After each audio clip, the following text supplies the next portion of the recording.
किसी भी सोमवार की अष्टमी के दिन शिवलिंग पर अगर लगा दिया जाए, जिंदगी में दुख तुम्हारे आसपास भी नहीं भटक सकता, सुख की अनुभूति होगी। शिव महापुराण की कथा कहती है, बड़े ध्यान से सुनना। कभी जिंदगी में अगर मौका मिल जाए, कभी जीवन में तुम्हारे घर में गौ माता हो या कोई गौशाला हो और तुम्हें मालूम है कि ये गाय का ही दूध है, ये गौ माता का ही दूध है, तो कभी जीवन में अगर मौका मिल जाए और अगर तुम्हें कोई कह दे कि तेरी किस्मत में सुख नहीं है, तेरी किस्मत में धक्के खाना लिखा है, तेरी किस्मत में दुख लिखा है, तेरी किस्मत में हमेशा धक्के खाना लिखा है, कोई कह दे तुमको, तो उसकी सुन लेना।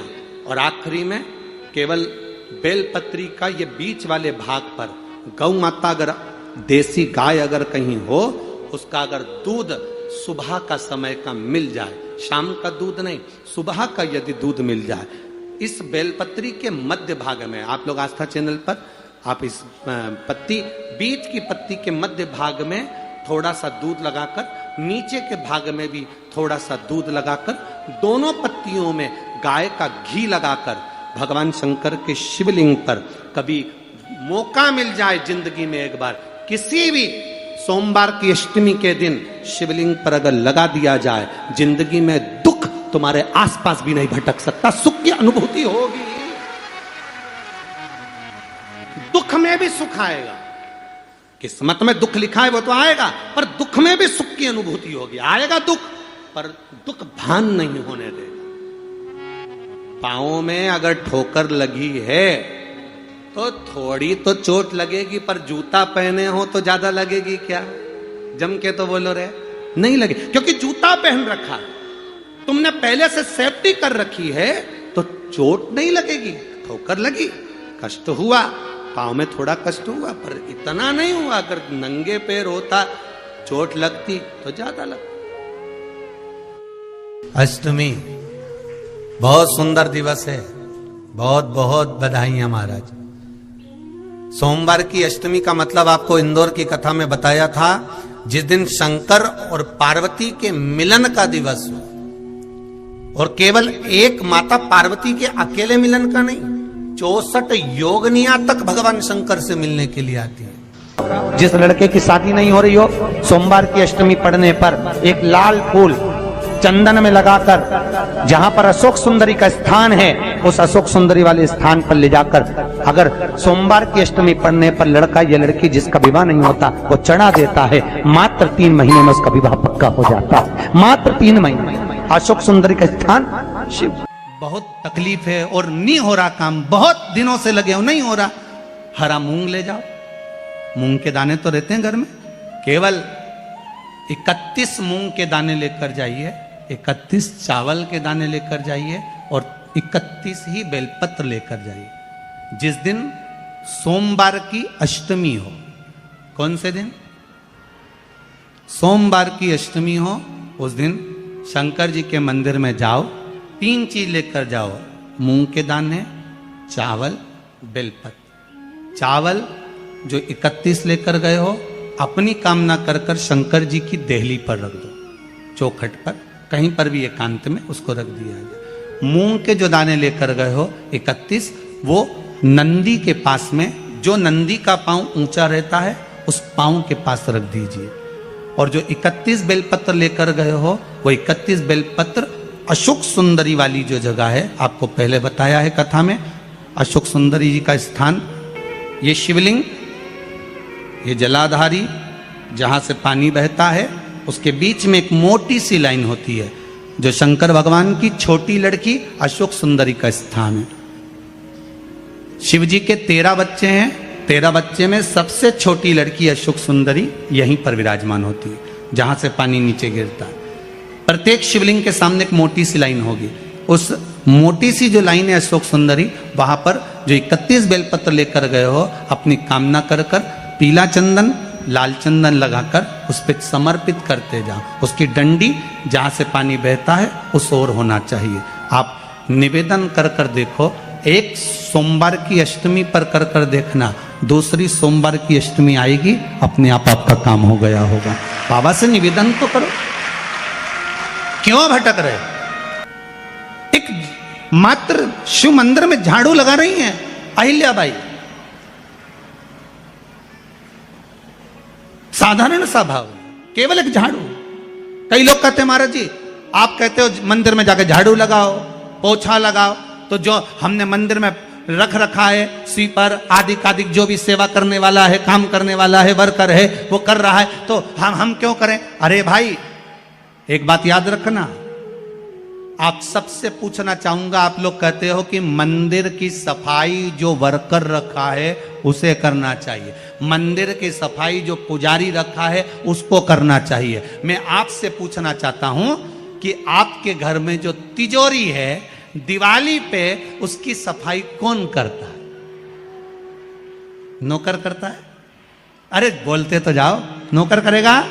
नहीं। वर्कर करेगा? नहीं। स्वीपर करेगा? नहीं।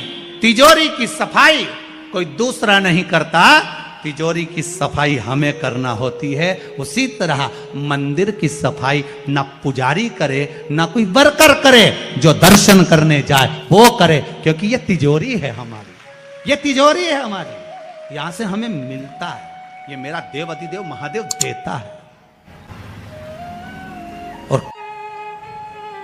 और धतूरे का फूल,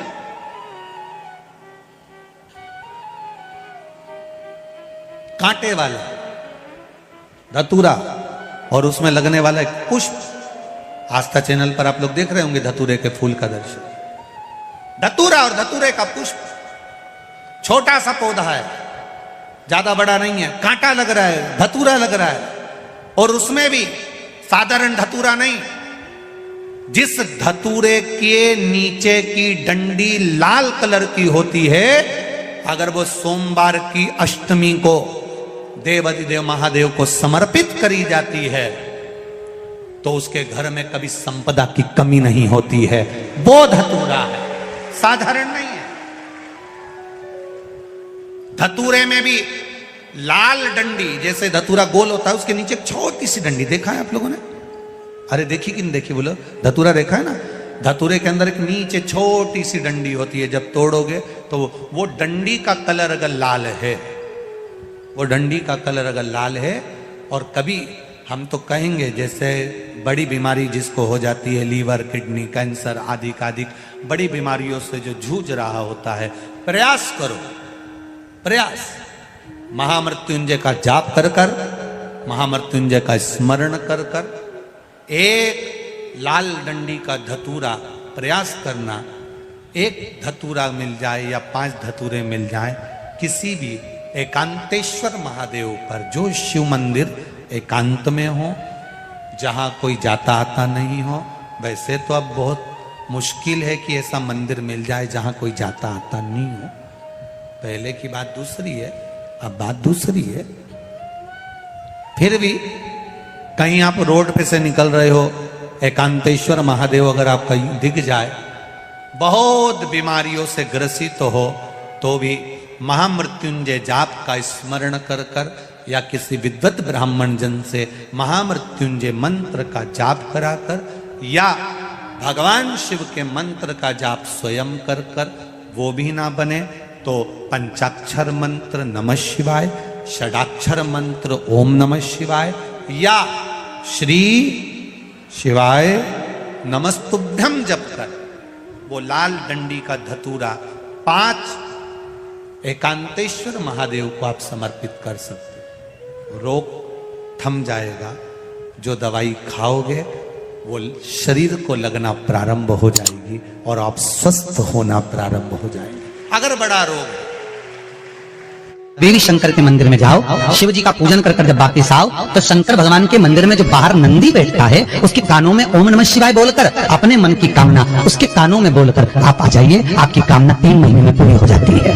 नंदी के ईश्वर भगवान का स्मरण करिए। अगर 7 बेलपत्र आप शंकर को समर्पित करते हो तो 1 बेलपत्र नंदी भगवान पर भी अवश्य समर्पित करें। नंदीश्वर भगवान शिव को समर्पित, 1 बेलपत्र नंदीकेश्वर की ओर चढ़े। और बहुत ध्यान दीजिए महाराज, अगर कोई काम अटक रहा है, नहीं हो रहा, बहुत प्रयास करा, तो भगवान शंकर के मंदिर में 5 बेलपत्र चढ़ाइए। और शंकर भगवान की जो छोटी लड़की है अशोक सुंदरी, आपको बताया था ना अशोक सुंदरी का स्थान, भगवान शंकर की 6 लड़कियां हैं, उसमें से सबसे छोटी लड़की अशोक सुंदरी की जगह पर एक बेलपत्र चढ़ाई है। फिर एक बेलपत्र नंदीकेश्वर पर चढ़ाई है, और नंदीकेश्वर पर चढ़ाने के बाद भगवान शंकर के मंदिर के बाहर चौखट पर दिया लगा दीजिए साइड में, और फिर अपने घर पर आ जाइए, आपका कार्य सफल होना प्रारंभ हो जाएगा। नंदीकेश्वर, भगवान नंदीकेश्वर का स्मरण कर लेने पर जीव आनंद सुख की अनुभूति करता है, आनंद सुख को पाता।